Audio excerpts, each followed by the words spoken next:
Hey everybody, welcome to another edition of the HurryUp podcast. I'm Adam and I'm joined by my friend Anthony. Hey, what's going on? So, interesting week of football for the Texans. Not to dive too quickly right into it because I know you gave me some grief the other time, but not a real good day of football for a Texans fan, eh, Anthony? No, I don't want to talk about it. I'm just going to end the podcast here. We're done for the week. There you have it. No, obviously, no. We're going to continue talking about it.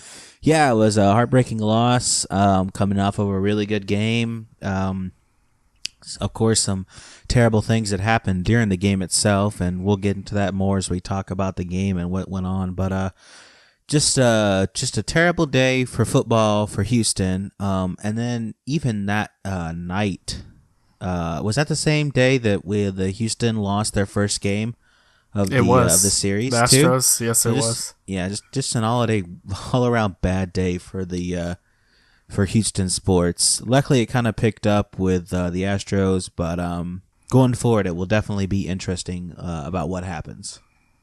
Yeah, well, you were right. You predicted the L. I rode with the Watson wagon. Watson had a hell of a game, but man, there's nothing good came out of that game. I'm okay with losing games, but just a couple of key blows on the defense. Yeah, and I think if we didn't have those injuries, I think the game would have been closer, and I think we even had a shot to win the game. Because I'm sure. Let's get this out the way now. Of course, two very big veterans of this Houston defense, J.J. Watt out again another season with a injury. So that's obviously a very crushing blow. And then Whitney Merciless going out with a pectoral injury. He will also be out all season. So just two really big key guys that went out. Very crushing. And it'll have to be a next man up kind of philosophy going forward for sure. But I think if we had those guys, I think Bill O'Brien could have restructured, went in, and did some halftime adjustments. But just since the moment those two went out on the very, very first drive, it like crushed all sense of spirit, I think, in that Houston defense for sure. Yeah, and that was just a tough game, not only from a fan standpoint, but especially for the players. I mean, just really seeing Watt go down, you could really feel for the guy. That's a guy that gives it his all, gives it all to the city. He even tweeted out the next morning apologizing to the city, which, I mean, that's not anything he needs to do at all. You really feel for him. Not everyone's like him. Yeah, I mean, he was crying coming off the field. I mean, that's not something you want to see out of your star player. I mean, not that's a bad thing, but it's just very heartbreaking to watch, especially since he felt like he was injured last season, and then this season, it seems like he really can't catch a break all of a sudden. Yeah, and I mean, that's a guy that gives it all he's got, every ounce of hard work on the off season, working to get back and get better. And let's be honest, he didn't record a sack this year. Unfortunately, that was the end of his season. But he served such a vital purpose on our defense, constantly drawing the double teams and the occasional triple teams, freeing up space a little bit for Whitney Merciless and Jadeveon Clowney. There's just going to be a very big hole on that side of the field. And then the unspoken one, being Merciless, who was a very big blow for us as well. Yeah, those are two big pass rusher guys who now we have lost. And if you're watching the game, I commented to you several times. As soon as they went out, it just felt like there was no pass rush. And even before, that first drive, Alex Smith, and we'll talk about this later, but Alex Smith felt like he could do anything he wanted. And then when those two went out, there was just no pass rush visible at all. I mean, Clowney was trying to come off that side, but all the attention was shifted to him, which you would think some other guys would step up and start coming off unblocked or getting through those one-man blocks, but it just did not happen for him, and there was no pass rush. So all the expectations went on the secondary, and like you've commented before, the secondary is definitely the weaker part of our defense. Yes, there's some decent key players in there, but for the most part, it is definitely the weaker part of this defense. I think it's safe to say that the best defensive man we have on that secondary is probably Andre Howell. I'm not too fond of our corners at all. And a big blow in that game for us was, like you hit it because me and you saw the game together, was just that the lack of tackling on our part. We just couldn't wrap guys up. Yeah, that was very, very crushing. Like I said, Alex Smith, the big portion of their problems that I saw, and I even saw this during the Patriots game too, when we're facing quarterbacks who can actually do stuff and make stuff happen, is that they were doing anything they wanted. They were scrambling out of the pocket. Alex Smith so more than Tom Brady, but they were getting out of the pocket, making bombs downfield to their guys who are coming open, and the main part was they could not stop them on third and downs during the middle of the field. Very crucial third downs in the middle of the fields that they definitely should have got the stops on and got the punts back. They were able to let Alex Smith move into the red zone, which I will give them credit for. They did stop him several times in the red zone, and they had to settle for field goals, which is one of the things that Andy Reid was not happy about going into the half.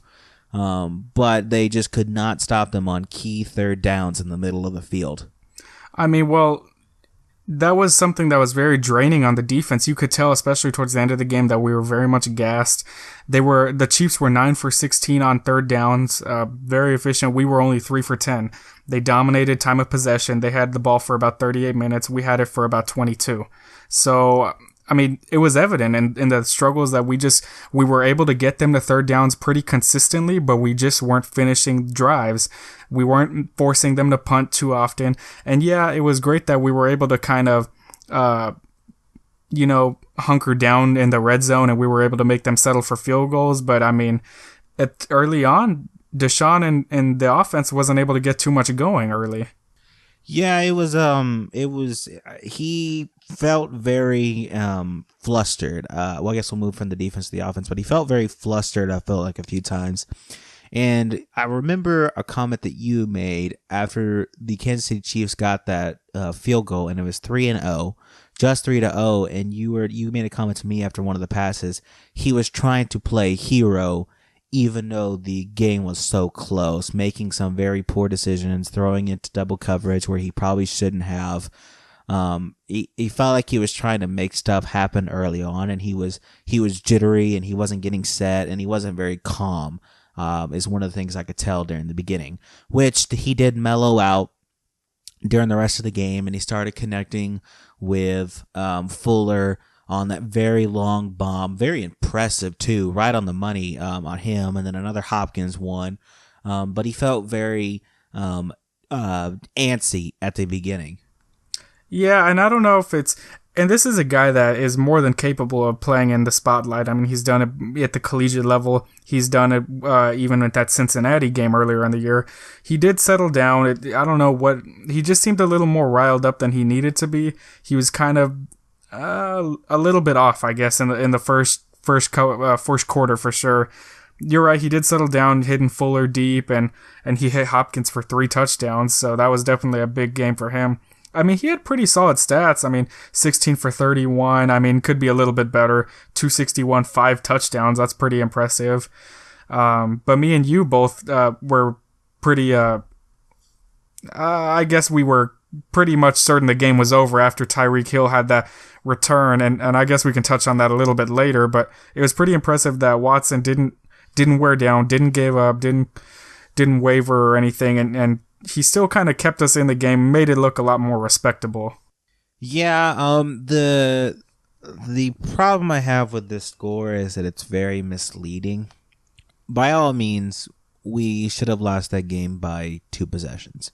It was only 1 or I think like 6 points. It looked very close, but all around it just was not. It was not that. It was a lot of points scored during garbage time. Yeah, I agree. The one thing that I just wish we could have seen a little bit more of is that Bill O'Brien showed a lot of creativity in that first drive, and then it kind of stalled out early on. We were forced to punt at like the 40, 45. I just kind of wish I would have seen a little bit more of those read option plays. And then even one play, I think he handed it off to, who was it? It was Bruce Ellington, who was going to throw, but he ended up taking the sack. Yeah, he did. And that's another one of the things that I saw with DeSean is that, and Ellington on that one play, is that I know in the moment, it's very hard to make those decisions, and you want to make stuff happen, and you want to throw downfield and be this hero. But he kind of regressed in that sense back to the rookie status where he was holding on to the ball, or he was just making those mental errors where he probably should have known to either throw it away in that situation, and he didn't. Luckily, he wasn't intercepted or nothing really bad came of that. He just took some unneeded sacks that he probably shouldn't have taken to begin with. And some of that, too, is also, I've been praising the line the last couple of weeks, and in this game, they did not held up to that praise I've been giving them, and they've kind of regressed as well, and they were kind of allowing defenders, which I know the Kansas City Chiefs have some really good rushers, pass rushers, but they were just letting them through, missing assignments here and there, and just allowing them to get real kind of not necessarily sacks, but they got a couple of those, but a lot of quarterback hits, which is something that their defense have got, but our defense did not get a lot of quarterback hits. No, and you had touched on it before. It looked at times that Alex Smith was pretty much willing and able to do anything that he wanted. I think a lot of it comes with veteranship, and DeSean's going to get that as far as learning when to throw the ball away. I mean, just being a little bit smarter with it. I'm not bashing DeSean at all. He had a really good game with, I mean, he did the best with what he had, I guess is the best way to put it. This is a game that really should have probably been lost a little bit sooner. Those were big blows, and I don't know about you, but I kind of felt that momentum and the wind was taken a little bit out of our sail after Watt and Merciless were taken out of the game.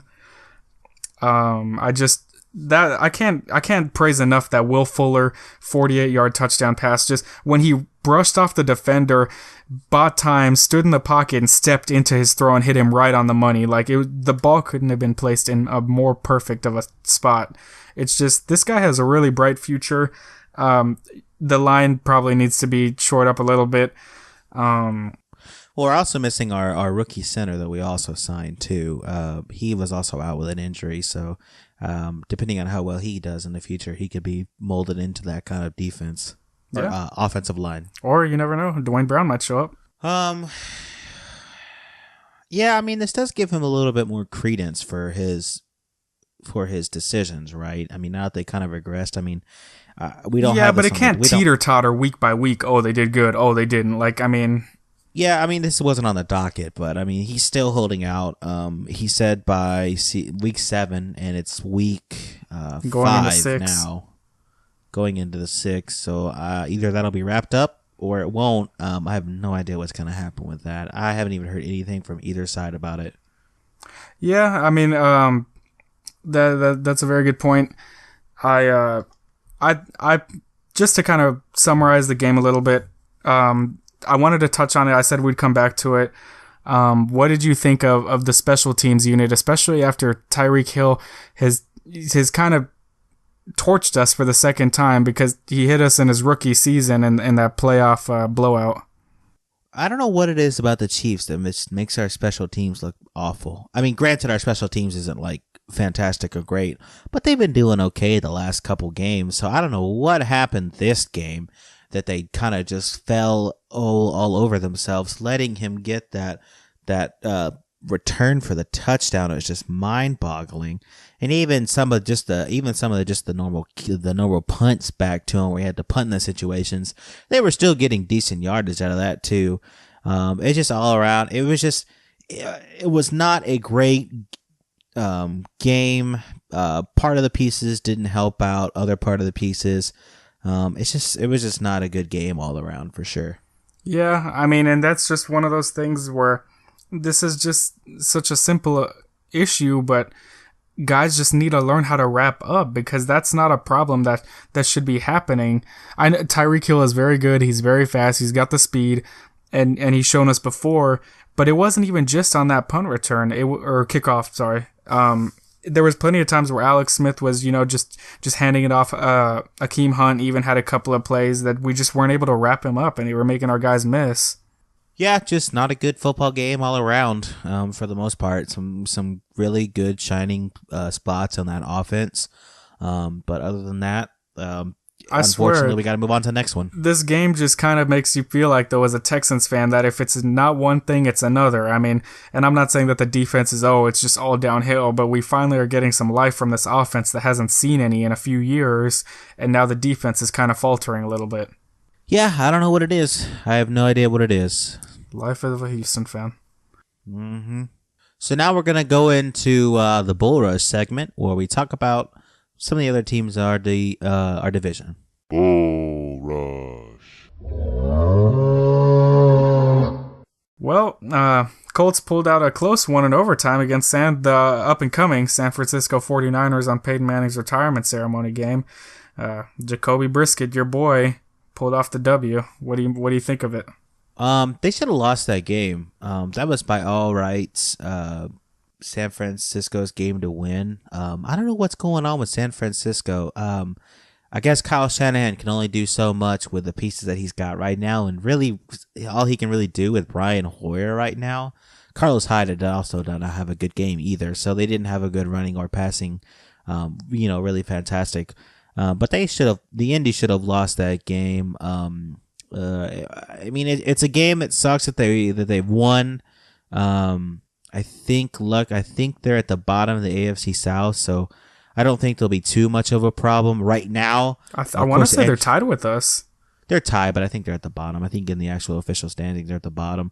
But it's not going to look good going forward, especially with the news that Andrew Luck has been throwing the football. So we'll see how that kind of progresses. Like I said, I don't know what's going on with San Francisco, kind of going off on an off-division subject, but they have been in some really close games that just cannot pull it out for some reason. Yeah. And do you think that Jacoby Brissett's won second game now with the team? Do you think that he's kind of holding the ship together for the Colts? Do you think that Andrew Luck comes back? It seems like they have the potential to do some damage. I'm not saying they're going to win the division. They're not the team that I think is going to. Do you think that they're going to be a little bit more dangerous, especially when he comes into the fold? It's Andrew Luck. So we know what Andrew Luck can do when he's healthy. He's had quite a bit time off. So hopefully, well, I say hopefully for him as a person, maybe not as a football team, as a Texans fan, because I don't want the Colts to beat us.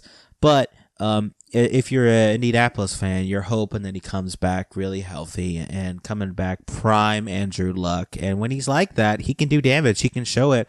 I mean, they got all the way to the conference championships against New England in that famous game. And so we'll see how that goes. Yeah. And on to the next game. The division foe Titans lost a close one to Miami. Pretty close one over there, 10-16. Still playing a quarterback for them was Matt Castle. Do you think that maybe this loss kind of progresses Brandon Weeden, or do you think that they're still going to roll with him in the meantime until Mariota comes back? Well, Mariota is coming back relatively soon. From what I saw, I think the reports are he'll be back within a week or so. He could possibly play next week. So I think that if he doesn't come back, they'll play Brandon Weeden. They've given Matt Castle 2 chances now. Granted, this other game was closer than our game was, but they were playing Miami. Miami's not exactly a great team right now with Jay Cutler, and they have a lot of issues as well. So they even lost against that team, but I think it will kind of propel Brandon Weeden up to that first spot if Mario doesn't come back healthy. But they need to find an answer for a backup quarterback probably in the offseason, because if Mario is going to keep getting hurt every year like he's been doing, they're going to need to find some kind of answer for a backup. Yeah, but do you think that Brandon Weeden has been there long enough to learn the system? Because next week they play the Colts at home. That's a big game for them. That's a big game in the division in general, though. I think that he's there long enough to do as well as Matt Castle did. I mean, have you seen Matt Castle play? As long as he has a basic understanding of an offense or how their offense works, I think he'll be just fine. Do I think he's going to win games? he may pick up a few here and there if Mariota doesn't come back. Depending on the timeline. Like I said, Mariota could be back next week or so, so there's no real telling. But I think he'll be there long enough that if he goes in, he may win a couple games if he's in there long enough. But he's not the answer. Matt Castle's not the answer. They have to find some guy as a backup for Mariota. Yeah. And on to the next and last but not least game is the Jacksonville Jaguars picked up a W on the road in Pittsburgh. That's kind of imploding, it seems, just with the kind of issues that they're having with Big Ben and Le'Veon and AB. But it was a pretty sizable margin. Beat them 30-9. So Big Ben threw 5 picks. Do you think that was more of Big Ben and the offense not just being in sync, or do you think that was more of the Jacksonville defense or a culmination? No, I think that the Jacksonville Jaguars defense is scary. I thought it was scary at the end of last season too. I mean, Doug Marrone is really pulled this defense together at the end of last year and then this year from a pretty desolate place the years before that. They're up there as far as defensive stats and ranking in the whole NFL. I think they're a legitimate threat that is definitely on the rise. Has a lot of really young players. Their front is pretty scary, led by Campbell. I think they're a legitimate defense for sure, and I think this game kind of proves it. I know Ben Roethlisberger wasn't the greatest, but still, 5 defensive interceptions. That's a pretty heavy stat, especially for a guy that's going to make the Hall of Fame. Yeah, I know he had an off game, but that's still a very good stat. So I think they're a legitimate threat, and as long as going forward, if they can find a quarterback or even a game manager or just somebody besides Blake Bortles, they'll have a really good team. They have a really good team, all except for the quarterback. I think next season is when they even look to the draft or do something. I know it's going to be interesting to see what the Patriots do. Are they going to re-sign Garoppolo? Is he even going to want to re-sign with the Patriots? I mean, I'm not saying anything. I really wouldn't want that to happen, but I mean, they need someone, and Garoppolo or just any rookie in the draft would be a sizable upgrade over Blake Bortles. For sure. There's just something wrong about Blake Bortles' throwing mechanics and his decision making. I don't know what's up with him. And for me, I don't know about you. I know you picked the Titans to win the division, but it kind of seems like the Jacksonville, in my opinion, has become our biggest threat between the two now. And that has nothing to do with Mariota even being out. I think if Mariota was healthy, it would definitely be a tighter race, and I think the Titans end up winning. But the Jags are definitely starting to make a name for themselves with their defense, with Leonard Fournette, who had an amazing game against the Steelers. I think they're a powerhouse to start watching. I think all the hype in the past has really kind of blinded people to seeing what Jacksonville truly is. But I think now is a legitimate time, if you want to jump on a team, to maybe jump on the Jaguars. Man, that's crazy. Yeah, I didn't ever think I'd say it, but here I am saying it. But they're not even, I mean, not to steer too far out of the division, but they're not even the only bad team to really be on the rise. I mean, I'm not saying right now, but I think the 49ers are a team that's on the rise. I think even Chicago eventually is going to be on the rise as well. Chicago has a lot of problems, namely that they don't have any wideouts at all. Or any defensive players. I mean, there's a few here and there, but there's not really that many defensive players on that team. So they will have a long way to go. The 49ers are being held hostage by their quarterback situation right now. And what was the other one you said? Chicago. Those are 2. Yeah. Oh, you said Chicago. I think Chicago has a better offense, though, than you're giving them credit for. They have Miller. Then they have a couple of really good backs with Langford and Howard. I think once they get Trubisky built up a little bit. No, they have no wideouts. They have absolutely no wideouts to throw to. You cannot rely on running it all the time, and you cannot rely on a tight end, especially throwing it all the time. You need some wideout pieces there, and they have absolutely nobody. I think Meredith is their Is highest. Alshon Jeffrey still there? Oh no, he's at the Eagles right now. Really? I'm telling you, they don't have. I they forgot don't have all about anybody. that. They don't have anybody. Meredith is their top wideout. Hey, I didn't say the Bears are like, oh, they're going to the Super Bowl in the next year or two. If your biggest need is wideouts, that's nothing.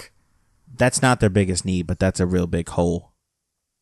Yeah, I guess they gave the Vikings a run for their money last night. I think they're moving in the right direction. I'm not a big fan of John Fox, so we'll have to see where that goes at the end of the year.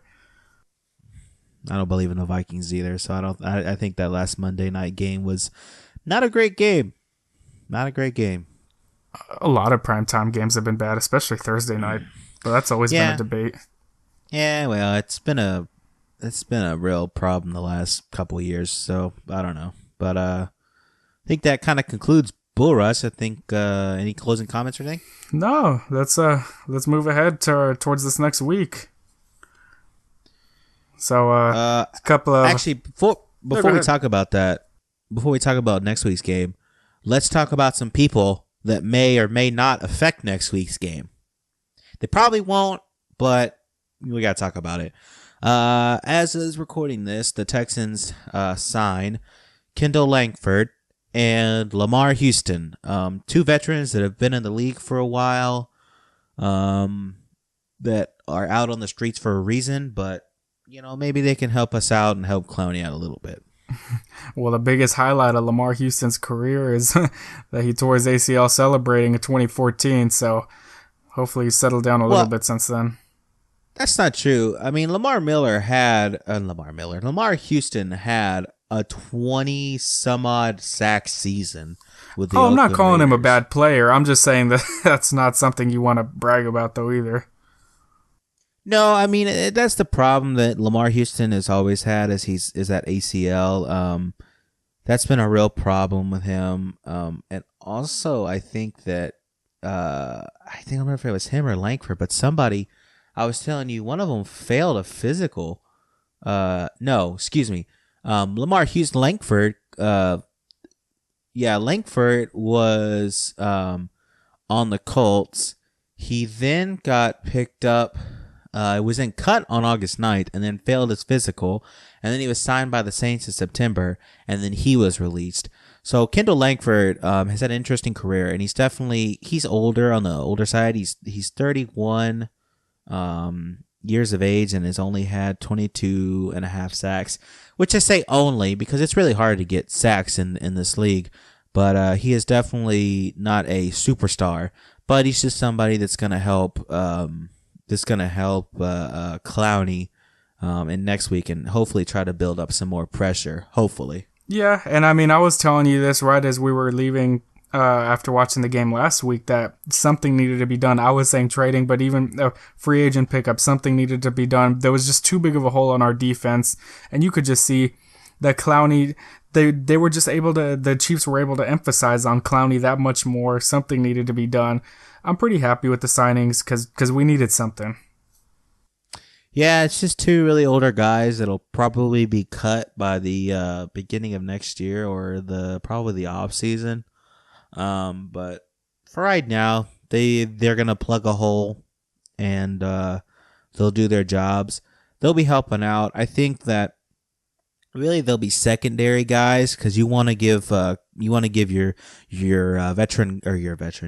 rookie Cole, who's had a pretty decent season. You want to give him probably more snaps than you would have earlier. Try to get him up to speed and see what he can do, and just have them be like the secondary help out guys.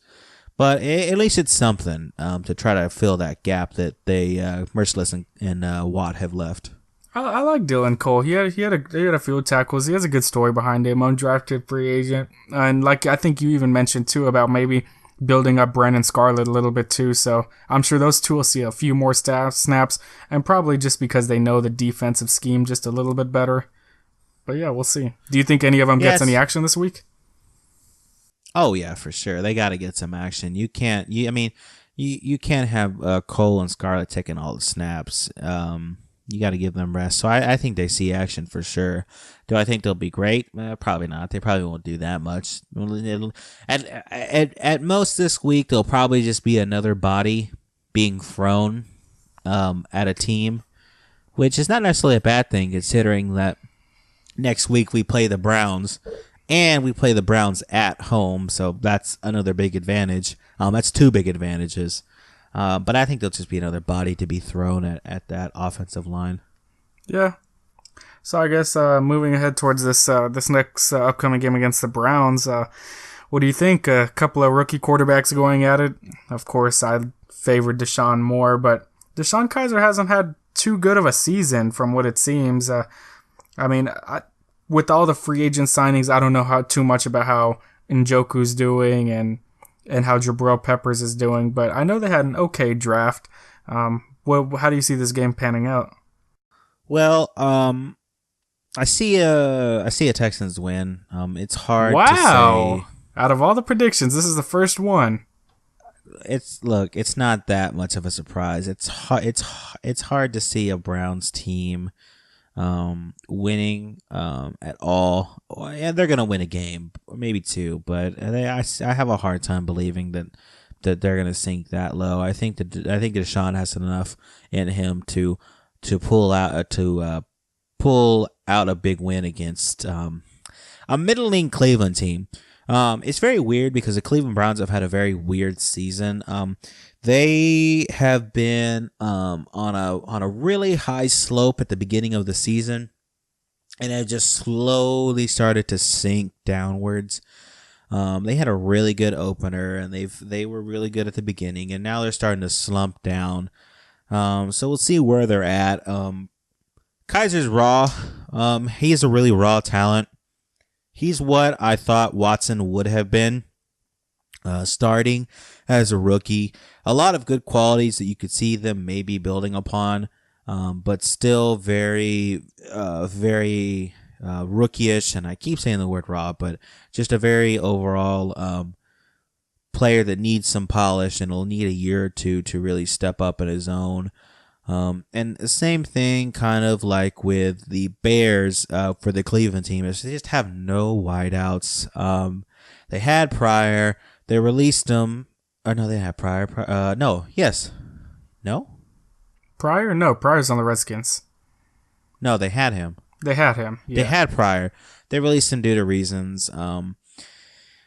This team is very scarce. They do have Myles Garrett, the number one overall pick on that team, and he had a pretty good game last game against the team that I can't remember who they played against. But he'll be on the other side trying to take down his fellow rookie. So we'll see how an offensive line like ours can match up against a so-called once-in-a-generation talent. Like everybody says he is.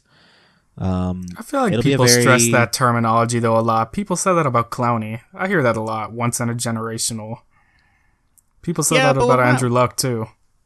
Yeah, but Andrew Luck, it's true if he could stay healthy. But Garrett, I could see it. Like I said, he had a really good game last time out.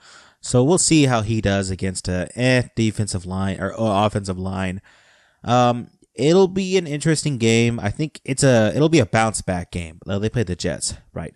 The Browns did. This will definitely be a bounce back game. I think it'll be a get healthy kind of game, get your spirits back up, kind of outing. I think. Yeah, this is a game that I don't think is going to be giving us too much trouble. I know that you had mentioned about the high that they had ridden off of the week one. It was a close one. I think they lost by like a field goal to Pittsburgh. And I was like, wow, they're really kind of turning the corner. I mean, I knew they weren't going to, go on a tear or anything. But I was kind of questioning now is how much of that was them really turning the page and how much of that is just the fact that the Steelers just really aren't all there this year.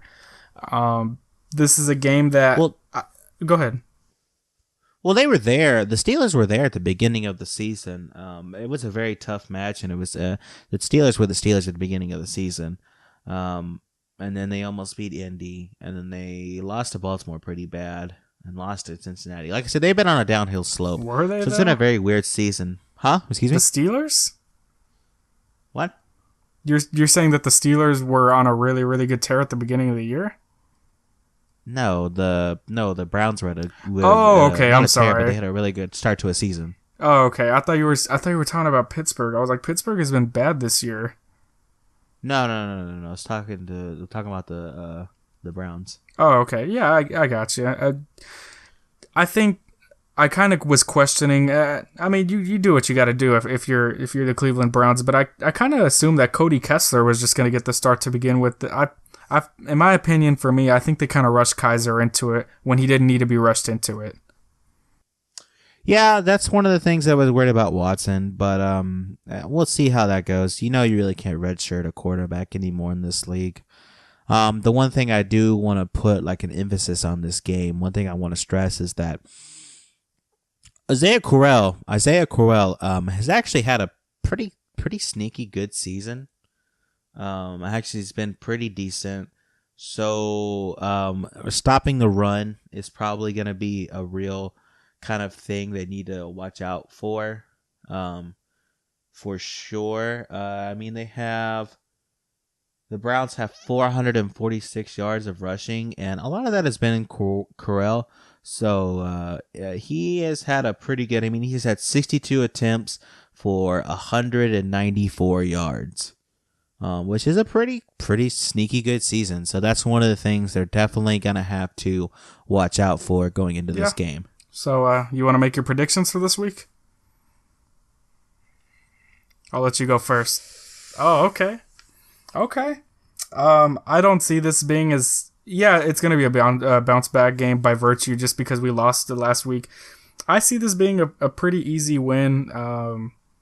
I call about 31-13 Houston, and I think 13 could be very favorable. I think 13 might be kind of overshooting it for the Browns.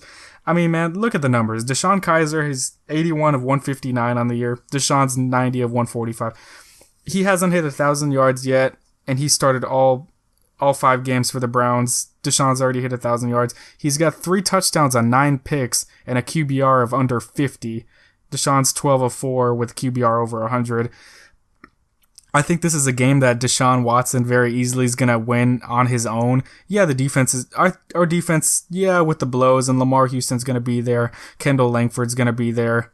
I think our defense as a whole is just going to be more than fine to handle this very unexperienced Cleveland Browns team. I mean, the most veteran guy they have on there is Joe Thomas, and he's not affecting this game enough to where Cleveland has any sort of edge whatsoever. So I'm calling 34-13 Houston. I think this is going to be a very easy game for us. It's at home. That makes it even that much easier. Lamar Miller has had a better year than Crowell that you were just stating, but he's had a better year. Kenny Britt is their best option, oddly enough, in Cleveland, and DeAndre's had a better year. So any way you match this up, we're just better. On paper, looking at it, I think this is an easy one for us. See, now I'm going to point out one thing is that Kaiser did not start all year. If you remember, Kevin Hogan got a start, or has had some time. So they called it right after training camp. It just says here that he's thrown for 300. Kevin Hogan has thrown for 377 yards. Really? I wonder if Kaiser got hurt because I don't follow the Browns. So no, I think Kevin Hogan. It says was game started and game played is DeSean Kaiser 5. I think Kevin Hogan went in there. I think he went in there. I don't remember when he started. I don't remember. But well, he didn't start. He may have gone in, but I think 13 is a good number for the Browns. I'm going to disagree with you on the points for Houston. I don't think they're going to score that many. Really? Yeah. We just ran over a better defense out for 34. Yeah, I think that it's I don't know. I just don't see them scoring 31. I see more reasonably 24 points. Wow. I see 24-13 as being the final score for this game. Why so close? I think you're... That's barely 2 scores. I think it's overestimating what the the Texans. I don't know. There's just something about me that says don't sleep on the Browns for some reason. Who's their offensive weapon that has you scared? No, look. I know that. I know I'm not scared. Just something in me says you're looking down on the Browns too hard.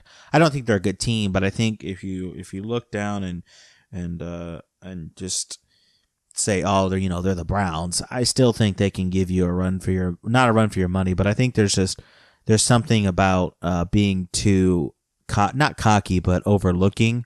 So I think it'll be way closer. My gut tells me 24-13. Really? Yeah. I'm baffled. I mean, yeah, you got us winning it, and I get it. I mean, you have your own opinion, but I'm just really thought you would have had a wider margin. No, I see 3 touchdowns and a field goal being the what the offense can produce. Well, what do you see? What do you see the Texans doing? What do you mean? I thought you said you just saw a touchdown, 2 field goals for the Browns. No. I said 3 touchdowns and a field goal for Houston is what I see. Oh, okay. I'm sorry. I misheard you. Yeah, so that's just what I see. Okay. That's all I got for this game. Got anything else for the Houston? No. I think this is going to be a sizable. In my opinion, this is going to be a sizable game. We're all healthy on offense. Not all healthy.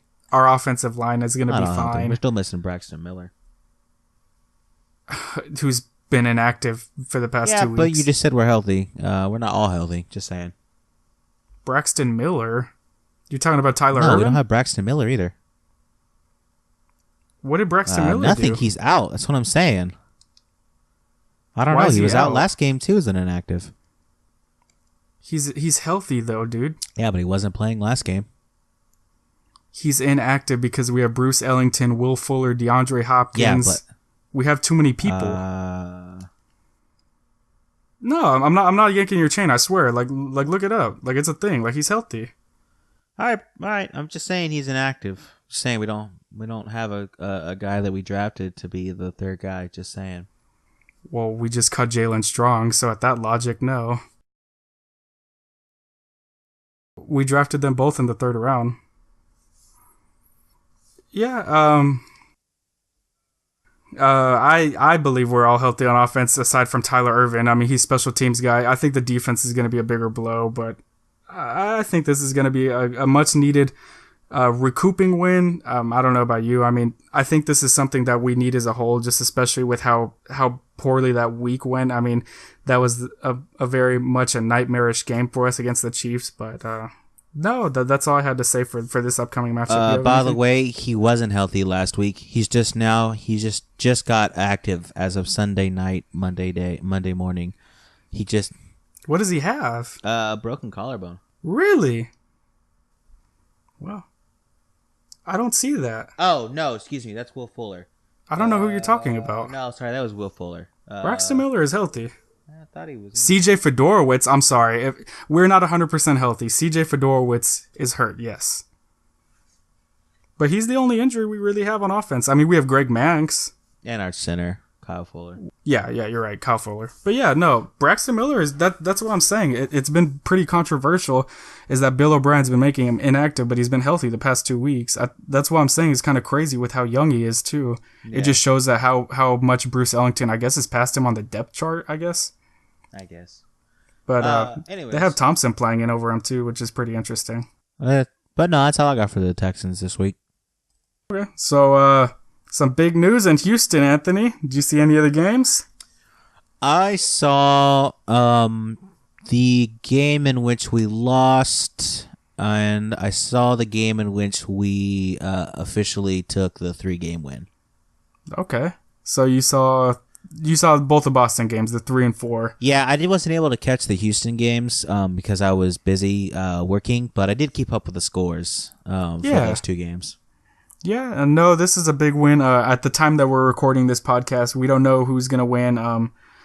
We're still waiting on the Cleveland, New York series to pan out and see.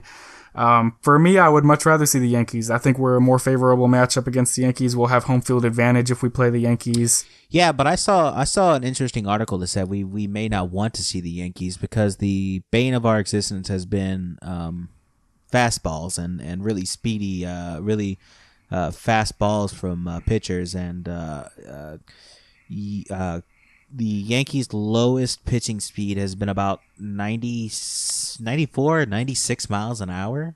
They just have a very high velocity, I guess. Yeah, and that's been one of the banes of our kryptonite in the offseason and in the regular season too. So I saw a very interesting article that says we may not want to see them because of our not inexperience, but our unfavorable matchups in that situation. Yeah. I just think the one thing we have working for us is if we do place the Yankees, I feel like their offense isn't as potent as the Indians are. Aaron Judge, yes, you have the national phenom of Aaron Judge, leads the league in homers with 52 home runs, could win Rookie of the Year, could win MVP too. But he has a very, very high strikeout rate. For him, it's either home run or strikeout, home run or strikeout. And I guess that's just kind of the downfall you come when you're just as big as Aaron Judge is.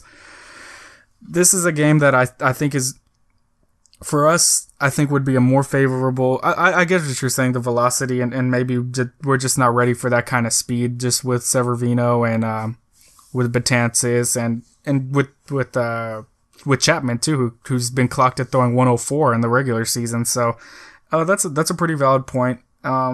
I think maybe I guess my logic behind it is we won a wild card game in New York 2 years ago. I know that's 2 years ago. It's a different team on both sides of the ball.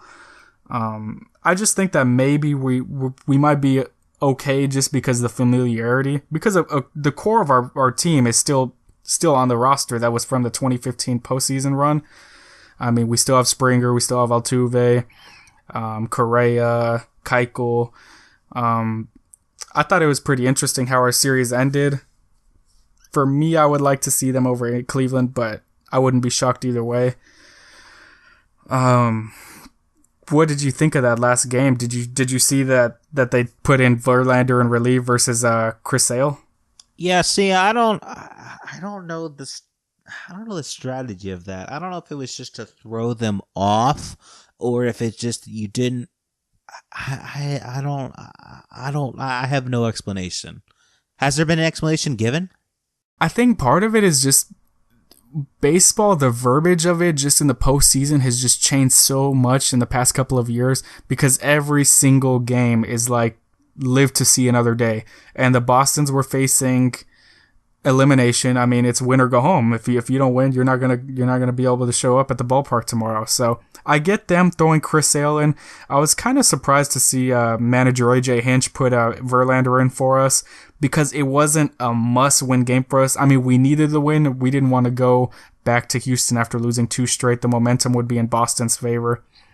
I mean, hey, it worked. You can't argue with it. I mean, we'd be arguing all day long if we lost, but I was a little concerned because they put Verlander, and the first pitch he threw, or second pitch, I'm sorry, was a home run to Andrew Benintendi. So it was a questionable move for me at first, but he made a few innings. He settled down. That ended up being the only hit he gave up. I think it's just one of those things where it's just you're going all in every single day. You just don't think about prepping for the next game because I think what drew a lot of eyebrow raising for people is that Verlander was supposed to be that starter if there was a Game 5. So I guess by virtue that would have shuffled Keuchel up on the next spot to start that Game 5 if there would have been one. Well, that's what's going down now. Keuchel's going to take the next start, whoever we end up facing coming out of the next game. So I guess that's what, I mean, who else would you really put in there? Because you already had Peacock go in. Didn't even have that good of a game. He was out by the third day inning. Before. Yeah, he went in the day before. I mean Musgrove, but he went on after Peacock, didn't he? I'm thinking what's gonna happen is because we had our game on Monday, we're not playing our game until Friday. I'm thinking I wouldn't be surprised at all if by Saturday they play Verlander again because Monday through Saturday that gives him 5 days rest. I think that's enough time. I think they're going to start out Keuchel just because he's more rested between the two, obviously. And then they're going to stick to Verlander because this is a very big series coming up. I mean, of course, every series is important in the playoffs, but you always want to get off on the right foot, start out strong, and get a stranglehold on the series to begin with. I think we're very fortunate with the 1-2 punch that we have of Keuchel and Verlander that we can send out whoever and feel just as confident. So it's nice to know that we have Keuchel and Verlander at our disposal. And for me, if I was AJ Hinch, I would be starting Verlander game 2 of this AL championship. Yeah, and I guess you rotate Keuchel in there a second. I mean, I could see the logic in that. Look, it's going to be an interesting matchup no matter who we face. We're going to have. Who would you like problems. to see? Would you like to see the Indians? The Indians, correct me if I'm wrong, just have a lot of decent all around players and a decent offensive batting order. But then again, so do we. We have a pretty strong batting order too. I think it'll be I think there'll be different. There'll be different problems either one we really face. And I think that focusing on this game, I mean, you take game by game by game, but no matter who we face, it's the it's the postseason. We're gonna have a hard games no matter what we do. Even if we win this coming up series, and then we gotta start talking about who we're gonna face next time. Is it gonna be the Cubs or the Dodgers? Yeah, or the Dodgers, which both are scary options. So I don't know. I think they'll have our problems either way, no matter who we face.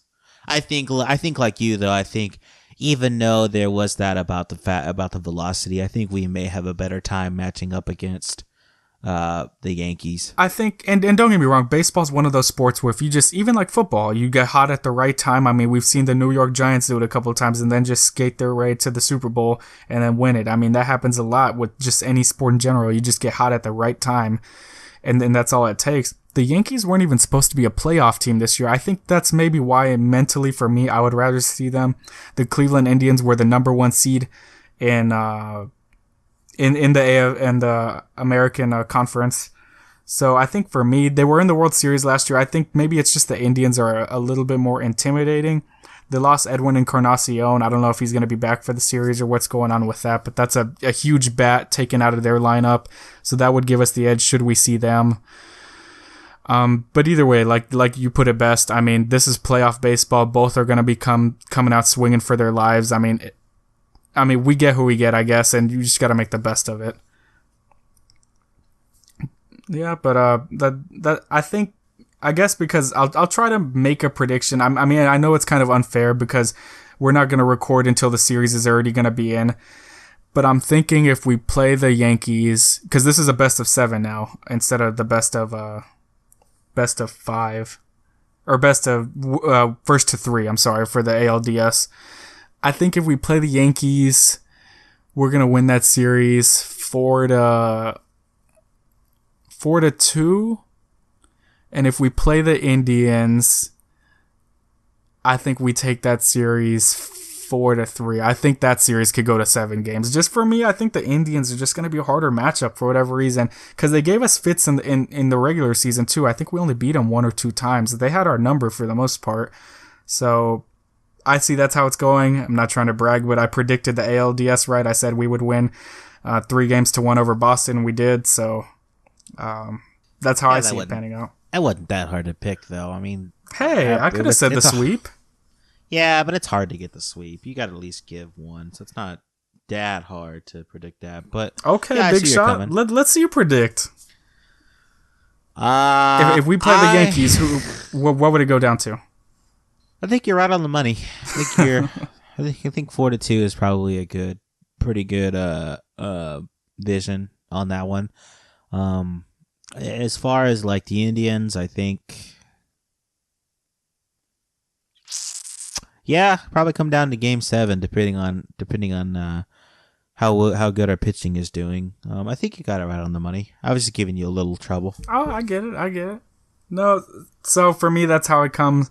I'm not just saying because the Astros are my team, and this is a Houston-based podcast, but I really do feel like we have the depth. I mean, we saw it in the first 2 games, beating the Red Sox 8-2, both times. And hey, the Red Sox were in the playoffs for a reason. They won their division. They won over 90 games. I mean, we only won like 8 or 9 more than they did. So, I mean, we both deserve to be there, and we beat them pretty sizably. I mean, things changed, of course, when we went to Boston. There was a couple of nail biters there, and then Game 3 kind of got out of hand for us. But I think this is our year definitely to get to the World Series. It's going to be interesting, not to jump too far ahead, but if we do get to the World Series, who we're going to face. But, I mean, we'll cross that bridge when we get there. Yeah, last up, you want to talk about the Rockets real quick? What's going on with them? Yeah, man, new owner, Tillman Fertitta, who bought the Rockets for $2.2 billion. I think this is an interesting kind of debate. I mean, it makes sense in my head, but just saying that the NBA is a better bet than the NFL, just saying that he would much rather purchase an NBA team than an NFL team. I mean, of course, that's easier to say after you've already bought that team. I mean, you're not going to back down from what you just did. But I agree with him. I think there's a lot of uncertainty with the NFL, and that I think, as far as a business standpoint, that it is a safer investment. I think it's a sports team. I think it's a safe investment no matter what. I mean, granted, he said that in regards to what's going on with the NFL right now. With the CTE. I really don't want to get into that. But I think that they're both business investments. I think that, you'll have a safe bet either way. You'll make money either way, especially depending on, how good of a team you have. I think that's the most key to success. But I don't know. The NFL is pretty profitable. You don't have to play as many games at your stadium, which means you won't have your stadium degrade as fast as as far as a basketball game. Because figure how many basketball games take place at a stadium in one season. 41. You figure the maintenance that goes into that. Granted, that's more money for you to pocket, but that is a lot of maintenance that's going into that whole kind of operation, keeping that up going and everything. As far as a football game, you only pay not as many games. I think that's a good point. I think they're both profitable. Yeah. Oh, yeah, for sure. I mean, you're not going to lose money either way. I think maybe where Tillman would make up a little bit more money, I guess, is probably like concerts per se. I mean, NRG isn't a bad venue as far as is the rodeo and stuff as far as that is concerned, because it's a much bigger facility. But I think as far as concerts are concerned, I think the Toyota Center is a better venue. Yeah, I mean, with this purchase, I also saw a thing that there's going to be more more restaurant selections maybe coming into the Toyota Center as well. Just because he owns Landry's, I guess. Yeah, pretty much. Yeah. Couple more things just I thought was pretty interesting. I wanted to hear your take on this. Is former coach Kevin McHale from a couple seasons ago was calling James Harden not a very good leader, saying that he's not a leader, and then Harden clapped back at him and called him a clown. So I think that's just a little bit of bitterness from Kevin McHale. I think it's a little odd that we would hear this a couple years ago, from when he was a coach for us a couple years ago. I can't say that I completely disagree with him, though. That's what's weird. No, I think that he is definitely his own kind of person. He is very closed off, and he'll be his own kind of guy. He doesn't seem like the guy who's a real team player, but I think that he is kind of evolved into that kind of role. I think the couple years now, he's kind of molding into that kind of role, and I think he'll do that. I don't agree with him wholeheartedly, though. Not Harden. I don't agree that he's not a team leader, and in that same statement, he also said that that's why they went out and got Chris Paul to be that guy. But I don't see that either. But I think that Harden will kind of grow more into that role like he already has been. Yeah, I agree. The one thing I would really, really like to stop saying is last year it happened right after we were knocked out of the playoffs from the Spurs, is that he was founded a club. Like, you literally can't wait a few days or a week. Why? I wouldn't hear Tom Brady doing that. I wouldn't hear Kobe Bryant doing that. No, but most people do that, though. I mean, hell, Robert Gronkowski was in there partying. Well, yeah, but I like Rob Gronkowski, but he doesn't have the legacy of Tom Brady, though. Yeah, I guess. I don't know. Yeah, and then the last thing I want to touch on for the Rockets is back to Fertitta, the new owner of the Rockets, is his expectations for us this season is to make the Western Conference Finals, which I think is pretty easy expectation. If he had said finals, I think that'd have been a bit much, especially with Golden State in our conference. But what do you think? Do you think that's realistic? Yeah, given the past couple seasons, I think it's reasonable to say that we could probably make it to that. I think there has been some off-season additions that maybe make that possible. It's definitely possible, I think. Yeah, no, I could see that happening. Well, Anthony, that's all I had to say on the Rockets and the Astros. Do you have anything else you want to cap off with? No, the only thing that this one is really going over. What? Do you have like a curfew or something? No, it's just an hour-long episode. This is probably the longest one we've had. Yeah, I mean, this is what the fans want. Yeah, all 5 of them. Let's go ahead and wrap this up, Adam. Yeah, all right, guys. Well, like I said, we were accepted on iHeartRadio. That's pretty big for us a couple weeks ago. Just continue to follow us on social media.